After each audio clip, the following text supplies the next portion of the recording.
Listen to me. If you're driving, pull over right now. If you're cooking, turn off the stove, because you're not going to believe what's happening in the markets as we speak.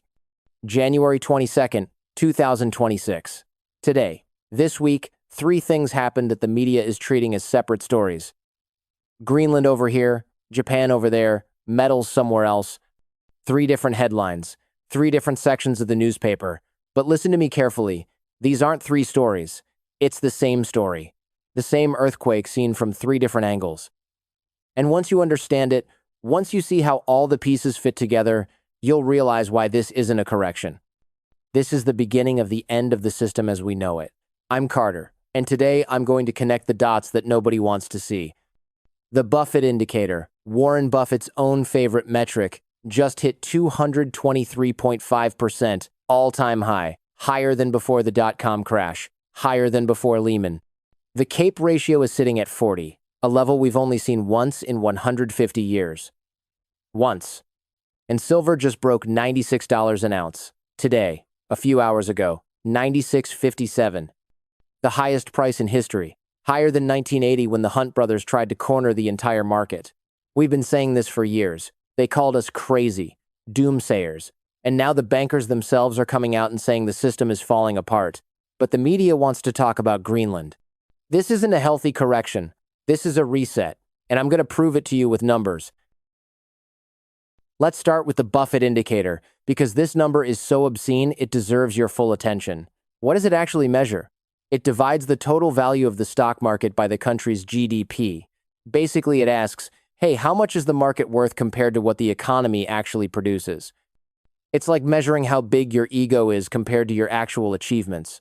And right now, the market is like some guy making $30,000 a year buying a Lamborghini, financed, 40-year loan, 0 down, and he's flexing on Instagram about it. 223.5%. Let me put that in perspective. Buffett himself, the guy who invented this thing, said that when it goes above 120%, the market is clearly overvalued. That at 200%, you're playing with fire. We're at 223. We're not playing with fire. We're bathing in gasoline while smoking a cigar and asking what could possibly go wrong. How many times in 60 years has this indicator been 2 standard deviations above the mean? 3. Just 3. The first was in the late 60s. What happened next? A brutal bear market, 48% drop. The second was in 2000, right before the dot-com crash. The Nasdaq lost 78%. 78. The third was 2007. You know how that ended. And now, we're higher than all 3 of those times. But don't worry, Nvidia's going to the moon forever and AI is going to save us all. Sure thing, champ. The CAPE ratio, the Shiller PE, is at 40.42. The historical average is 17. We're more than double that. You know how many times in 150 years it's gone above 40? Once. One single time.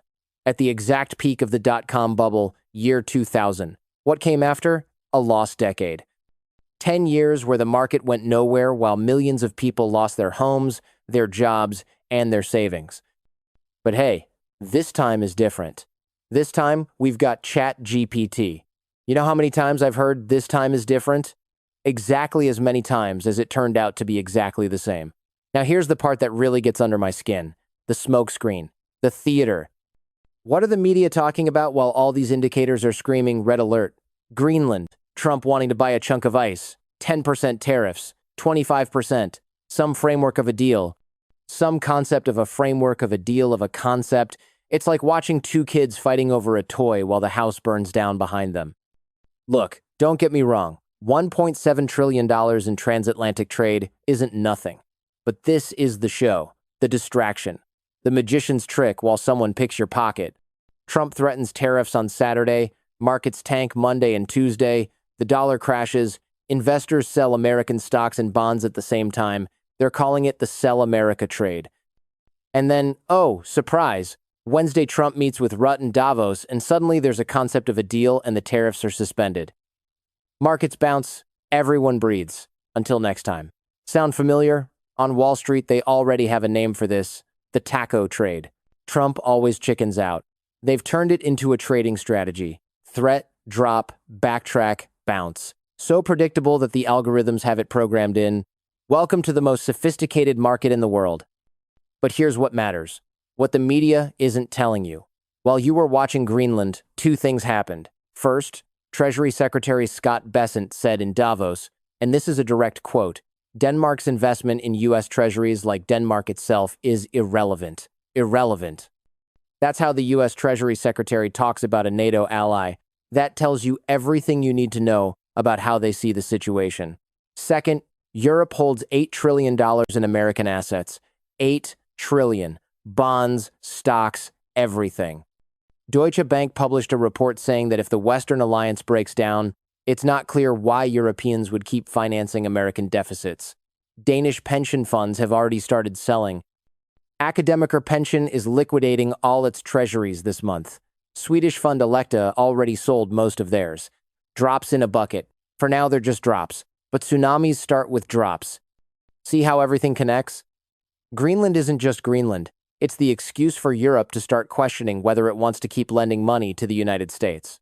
And if Europe stops lending, who's going to finance $38 trillion in debt? But wait, we haven't even talked about the financial nuclear bomb yet. Japan. On January 20th, 2 days ago, the Japanese 40-year bond topped 4.24%. I'm going to repeat that because it's historic. 4.24%. All-time record since this bond has existed, which is since 2007. First time in over 30 years that any Japanese government bond has exceeded 4%. The 30-year hit 3.92. Record. The 20-year hit 3.47. The 10-year reached 2.38, the highest since 1999. There are traders on Wall Street who weren't even born the last time Japanese rates were this high. Literally. Some of these kids have never seen a Japanese bond market that wasn't basically dead. What triggered this? Prime Minister Sanai Takaichi announced a stimulus package of 21.3 trillion yen. They're calling it Sena Economics. Sounds like a reggaeton album title, but it's fiscal policy. Consumption tax cuts, massive infrastructure spending, snap elections on February 8th, all financed with more debt. In a country that already has debt at 260% of GDP, 260, the US is at 120, and everyone's already losing their minds. Japan is at 260, and the media barely mentions it. The market reacted exactly as you'd expect, selling Japanese bonds like they were monkey NFTs in 2023. Japanese insurance companies, those institutions that are supposed to be the most conservative on the planet, sold 822 billion yen in bonds just in December. Historic record. Dai-ichi Life, Nippon Life, all of them selling. Unrealized losses of $60 billion in their portfolios. $60 billion. But Carter, why should I care about what's happening in Japan? I live here. My savings are here. Japan is far away. Ah, my friend, this is where it gets interesting. Because Japan isn't just Japan. Japan has been the anchor of low interest rates worldwide for 40 years. The piggy bank everyone borrowed from to invest everywhere else. And that piggy bank just shattered. It's called the yen carry trade. And if you don't know what that is, buckle up, because you're about to understand why you should be losing sleep over this. Here's how it works. You borrow in yen at near zero rates, because Japan had rates on the floor for decades. You convert those yen to dollars, and with that money, you buy assets that yield more. US bonds, Nvidia stock, Miami real estate, crypto, whatever. The difference between what you pay in interest in Japan and what you earn on your investments is your profit. Free money. The wet dream of any finance bro in an expensive suit with zero scruples. How much money is tied up in this scheme? $20 trillion. 20 trillion. To give you an idea, US GDP is 28 trillion. We're talking about an amount of money that makes your mortgage look like the loose change you find between your couch cushions. And now here's the million-dollar question. What happens when rates in Japan go up? Suddenly, borrowing in yen isn't so cheap anymore. 4% at 40 years isn't zero. And on top of that, the yen strengthens, which means you need more dollars to pay back the same yen you borrowed. It's a 1-2 punch. First, they raise your interest. Then they move the exchange rate against you. And suddenly, that wonderful investment you had doesn't even cover the costs. What do? You sell. You sell your American stocks to get dollars, you sell your bonds, you sell everything you can to pay back those yen before things get worse. And when millions of investors do the same thing at the same time, we already saw what happened in August 2024. The Nikkei dropped 12% in a single day. The S&P 500 lost 3%, Bitcoin dropped 15%, all because the yen moved a little. The historical correlation between carry trade unwinding and S&P drops is 0.55. For financial markets, that's massive. And here's what nobody tells you. That index fund you have at your bank, that pension plan they sold you saying it was the safest thing in the world, that you just had to contribute and forget about it. You know where part of the money financing it comes from? Loans in yen. Surprise. Your retirement is partially leveraged with Japanese debt, and you didn't know, because if they'd told you, you might have asked uncomfortable questions, and uncomfortable questions don't sell funds. August was the appetizer. What's happening now, with Japanese rates at 30-year highs, is the main course. See how it all fits together? Greenland, the Sell America trade, Europe reconsidering whether to keep financing the United States, Japan exploding, 20 trillion in carry trades wobbling, your pension fund caught in the earthquake. These aren't separate stories. It's the same system cracking from every angle. And now we get to Ray Dalio, because when the man who knows more about economic cycles than anyone on the planet speaks, you shut up and listen. Dalio, founder of Bridgewater Associates, the biggest hedge fund in history, stood up in Davos this week and dropped the bomb. And I quote directly, "The monetary order is breaking down. The rules-based system is already over. Let's not be naive." This isn't some YouTuber in a tinfoil hat recording from his mom's basement. This is the guy who studied 500 years of financial history.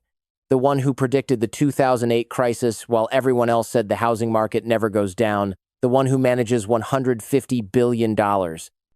More money than you and I and everyone we know will ever see in all our lifetimes combined. Fiat currencies and debt as a store of value are no longer being held the same way by central banks, he explained to CNBC. The market that moved the most last year was gold, much more than tech. Did you hear that? Gold beat tech. In the middle of AI fever, in the middle of the Nvidia rally, gold, that metal that modern economists say is a barbaric relic only good for wedding rings and decorating rappers' teeth. That gold made more than all tech stocks combined. And silver did even better. Dalio said central banks are buying gold because they no longer trust holding large dollar balances. Direct quote, "They're worried about a gigantic black hole of nothing where they used to have dollars. Black hole of nothing." Those were his exact words. But relax, your bank advisor, the one who earns commission on every fund he sells you, says everything's fine and you should keep contributing to your pension plan. When asked about history, Dalio said he studied the last 500 years and sees the same pattern repeating. Like a movie, he said, the same movie over and over. Excessive debt, loss of confidence in the currency, collapse of the monetary order, system reset, 500 years of history saying the same thing. But this time is different, right? Dalio recommends between 5 and 15% of your portfolio in gold. And this comes from someone who doesn't sell gold, who doesn't have a metal shop, who makes absolutely nothing from telling you this, unlike those who do make money selling you mixed funds with 2% commodity exposure. Let's talk about American debt, because this isn't just concerning anymore. It's straight up comical. That nervous laugh you get when you see something so absurd you don't know whether to laugh or cry. The United States owes $38.4 trillion. If you lined up $1 bills end to end, you'd reach the sun 4 times. And you'd have enough left over to go to Mars and back. But what's truly obscene isn't the amount, it's what it costs to maintain it. The U.S. is already paying over $1 trillion a year just in interest. Just in interest. It's the second biggest federal expense, above Medicare, above defense. $1 trillion that don't build a single hospital, or a road, or a school. $1 trillion that goes straight into the pockets of debt holders. The American government basically works from January through April just to pay interest. 4 months of the year, just interest. They don't even touch the principal. Janet Yellen, the former Fed chair, warned a few weeks ago about something called fiscal dominance. Sounds technical, but it's terrifying. It means the debt is so massive that the Fed can no longer raise rates without causing a bigger disaster than the one it's trying to fix. Imagine the economy as a car. The Treasury is the driver, flooring the gas on spending. The Fed is the brake, raising rates to slow inflation. But now the car is towing a trailer weighing 38 trillion. If you slam the brakes too hard, the trailer drags you off the cliff. Interest payments skyrocket. The deficit explodes. You have to print more money to pay the debt, which causes more inflation, which forces rate hikes, which increases interest. Infinite loop. Death spiral. Game over. Who buys all this debt? Someone has to buy it. Traditionally, it was China, Japan, and Europe, but China's been reducing exposure for years. Japan, as we just saw, needs the money at home. And Europe is starting to ask whether it wants to keep financing a partner that calls Denmark irrelevant. So who buys? The Fed, the lender of last resort, the only one who can create dollars out of thin air. And when the Fed buys government debt with money it just invented, that has a name: monetization. And monetization has a consequence that shows up in every economic history book: inflation. A lot of it. The kind of inflation that turns the middle class into the poor without them even getting up from the couch. If this analysis is opening your eyes, hit that like button. It's free, it helps me keep doing this, and it's your way of telling me there are more people out there who see what's happening. And now we get to where I really wanted to go. The COMEX, silver, the failure to deliver, that's knocking at the door. Listen to this. Between January 7th and 14th, in just 7 days, 33.45 million ounces of physical silver were withdrawn from the COMEX. 33 million. 26% of all registered inventory, gone. In 1 week, people showed up with paper contracts and said, "I want my metal, now. Not tomorrow, not next month, now." And they took it. How much silver is left available for delivery? About 124 million ounces. Sounds like a lot until I tell you that March contracts alone have over 500 million ounces committed. The paper-to-physical ratio is 356 to 1. 356 promises of silver for every real ounce sitting in the vaults. It's like a restaurant selling 356 reservations for the same table. 200 of them are going to be dining on air. And who's delivering all the metal? J.P. Morgan. 99% of January deliveries came from J.P. Morgan, the same bank that's been manipulating the precious metals market for decades. The same one that's paid billions in fines for spoofing, now delivering physical metal like it's burning their hands. Curious, isn't it? But here's what's really telling. Contracts are doing roll backward. Normally, if you have a March contract, you wait until March to exercise it. That's standard. But now there are investors paying a premium to move their March deliveries to January, paying more to get the metal sooner. Why would anyone do that? There's only one reason: they don't trust the metal will be there in March. They'd rather pay more today than risk ending up with a nice piece of paper and zero metal tomorrow. And today, a few hours ago, silver touched $96.57 an ounce, the highest price in all of history, higher than 1980 when the Hunt brothers tried to corner the market. The market is screaming there's a shortage, and the media isn't saying a word. Remember what happened with nickel in 2022? The price shot up 250% in 2 days because there wasn't enough metal. And what did the London Metal Exchange do? They canceled a day and a half of trading, erased the transactions, said it never happened. Poof, magic. If they can do it with nickel, imagine what they can do with silver. Bill Holter said it this week. This is the rally you don't sell. When the failure to deliver hits, there won't be metal to buy. Don't be clever. Don't try to trade this. This is the endgame. And just as the COMEX is draining, China decides to turn off the tap.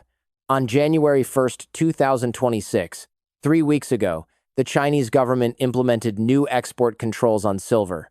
We're not talking about a minor adjustment.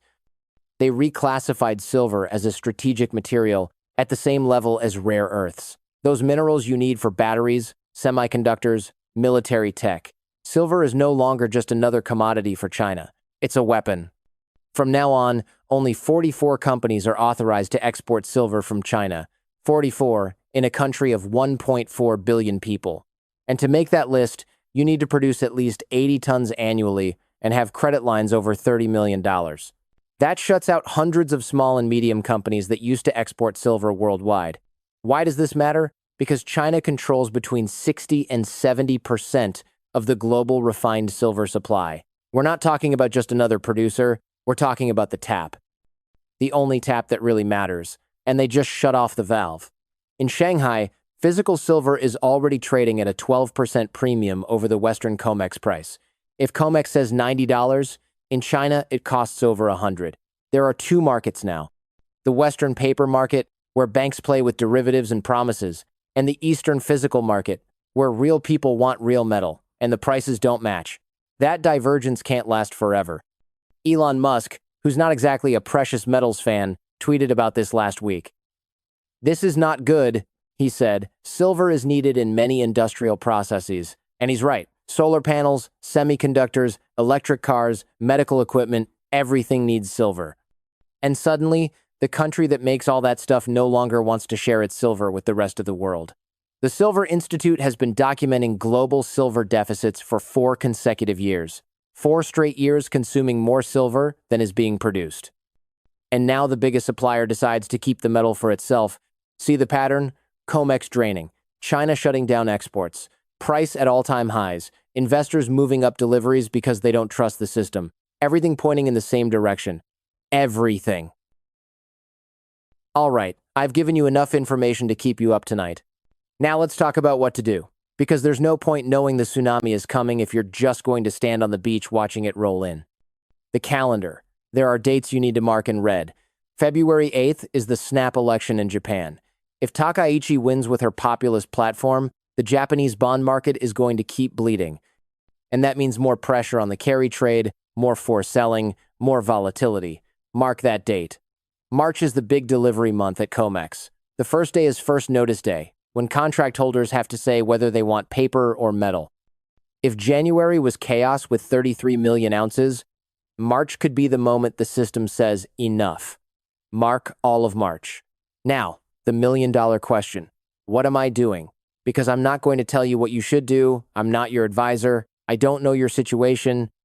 But I'll tell you what makes sense for me and what's worked historically every time the system has gone into crisis. Physical metals, in my possession. Not ETFs, which are paper dressed up as metal. Not certificates, which are promises from someone who may or may not deliver. Physical. Coins, bars, whatever I can afford. Silver for every day because it's more divisible. Gold for long-term wealth preservation.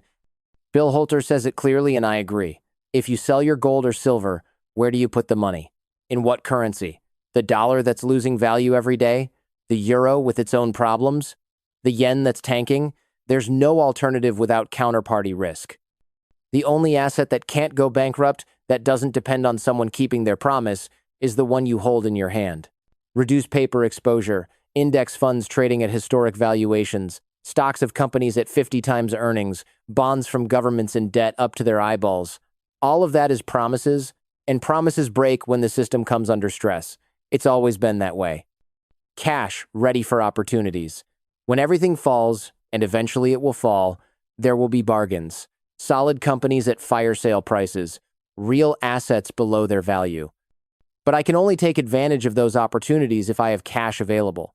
Whoever enters a crisis fully invested can't buy anything when the sales start. And the greatest fortunes are built buying at the sales.